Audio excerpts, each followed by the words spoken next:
Hey, what's up you guys? Kyle here, and I wanted to go over today 3 of the easiest ways to get started in real estate investing. You know, I'm asked all the time, how is the best way to get started in investing in real estate? And I always tell people there's different situations for every person. So if you're just tuning in for one of the first times, my name is Kyle Claus and I'm the owner broker of Prestige Properties. It's a real estate brokerage in Hoboken, New Jersey. Now, I've been doing real estate for 13 plus years. I've invested in everything from all of these ways I'm gonna go over, from passive real estate investing to development real estate investing to syndicate real estate investing. And today I wanted to cover 3 of the easiest ways to get started in real estate investing. Okay, so before we get started, I just gotta ask you one quick thing, and that's go down and destroy the like button like you were doing your home renovation on a house, and that will help with the YouTube algorithm, so I'd appreciate it very much so. Also, be sure to stay to the end of this video so you can, I'm gonna tell you about some affiliate links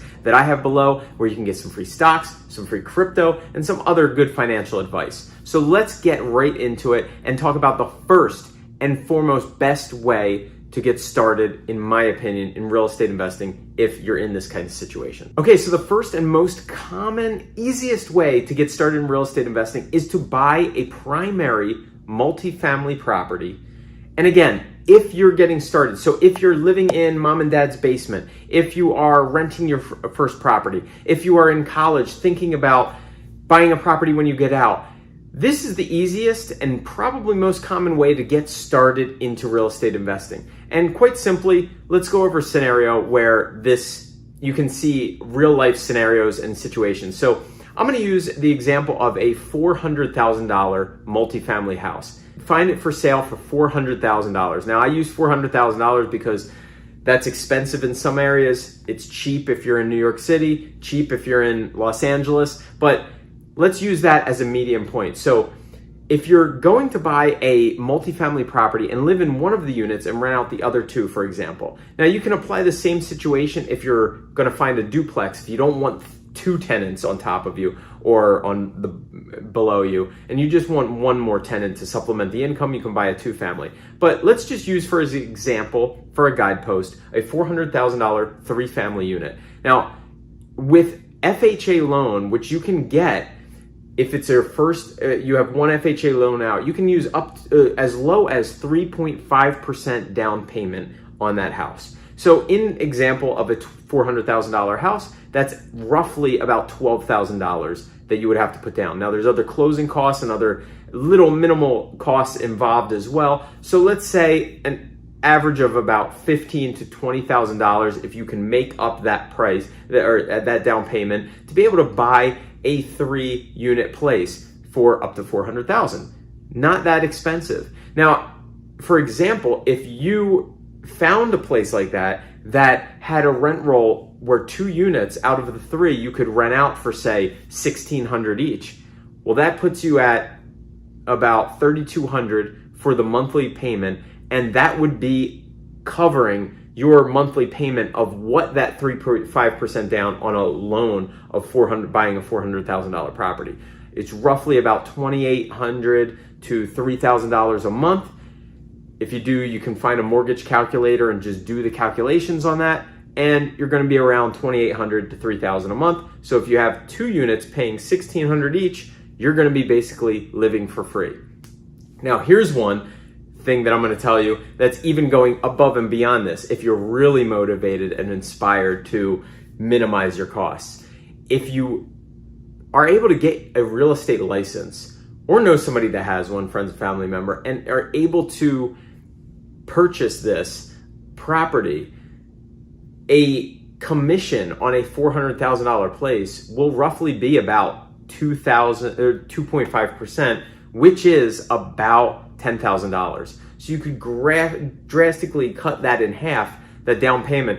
For instance, the first property I purchased, I was my own buyer's agent on it. So I was able to receive the commission and put down the remainder of the down payment. So that's just something that I'd throw out there just to keep in mind. All right, so the number 2 easiest way and best way to get involved in real estate investing is just to buy it as an investment and save up the down payment. Now, you might be in a situation watching this video where you're not in a position to buy your first primary, 3-family unit and live in one unit. and rent out the other two. Maybe you have kids and maybe you have a family and you can't really go from a, 3-4 bedroom house down to a 1 or 2 bedroom apartment.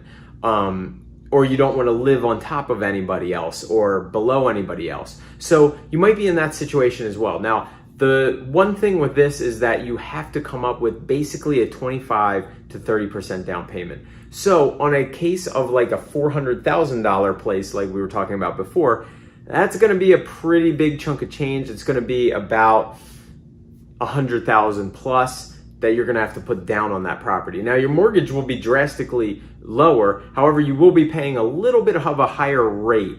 And if you don't know what I'm talking about with the rates, it's talking about mortgage rates. When you go to apply for a loan, you will be paying a slightly higher percentage as an investor than a primary resident. So that's something to keep in mind. Now, you can also, I just used an example, the $400,000 place. All over America, there are areas where you can get a good cash flow in a decent area, and you can find something with great tenants, a great infrastructure where you have good tenants, good area where you have decent jobs and decent people are living there to be able to pay the rent. And maybe you can find something for 150, 200, 300,000, so where your down payment is going to be much less. Now, you could always buy it, and I'm not going to go on record saying you could say you live there, because the thing is that if you are living in a 3-4 bedroom house, it's not going to be likely that you're going to be able to say you're living and buying and living in a property.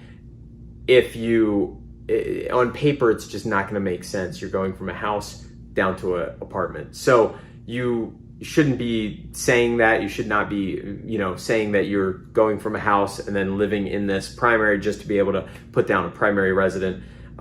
Keep it above boat and just be able to find a property where you can afford the down payment for buying the rental property with 25% to 30% down payment. So that's the second easiest way. Okay, so the third easiest way, but it's a little bit more involved in getting started in real estate investing, is the BRRRR method. And no, I'm not just saying I'm cold, because it's actually like 102 degrees right now in northern New Jersey, but it's the BRRR method.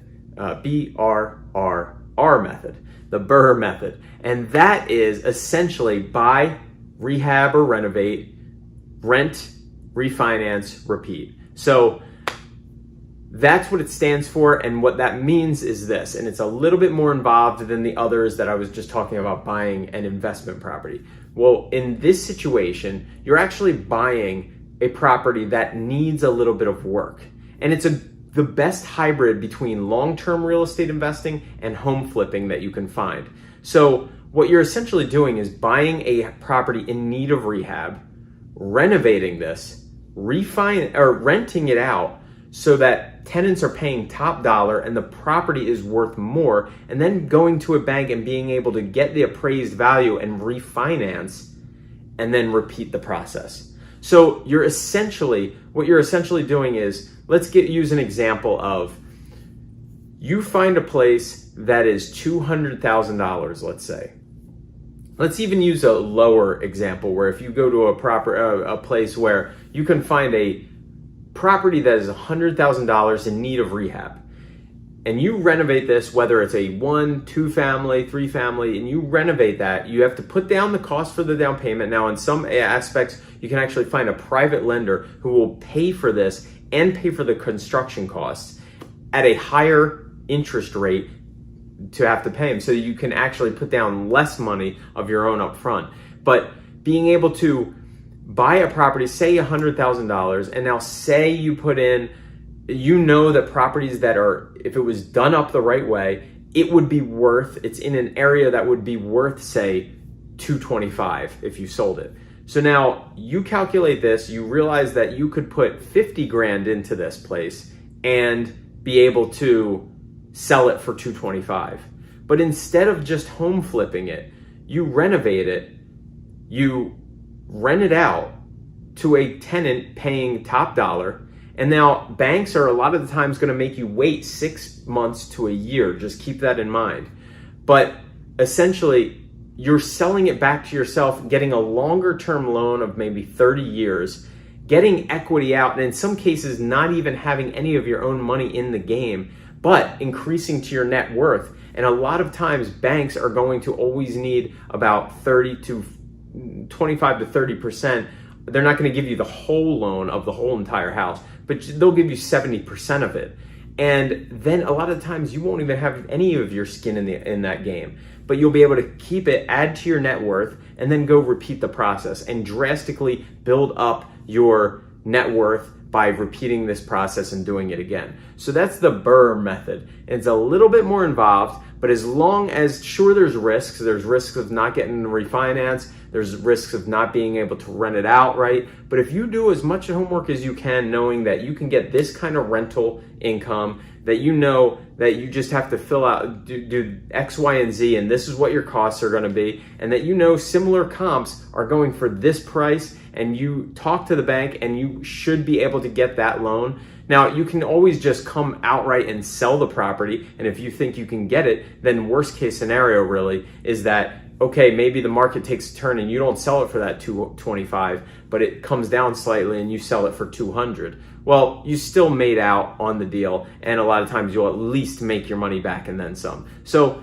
that's the BRRRR method. It's a little bit more involved than the other two, but those are essentially the three easiest ways to get started in real estate investing. Guys, thank you so much for tuning in. I really appreciate it. Do not forget to smash the like button. It helps with the YouTube algorithm. And subscribe if you feel so inclined. And hit the notification bell so you'll get notifications every time I post a new video. Guys, if you're on Instagram and Twitter, you might as well follow me there as well. I post there pretty much daily, so if you want to be a part of it. And go down below, check out my affiliate links. A lot of them, you have free stocks, free crypto that you can get, so check those out. Guys, thank you so much for tuning in, and until next time, see you later.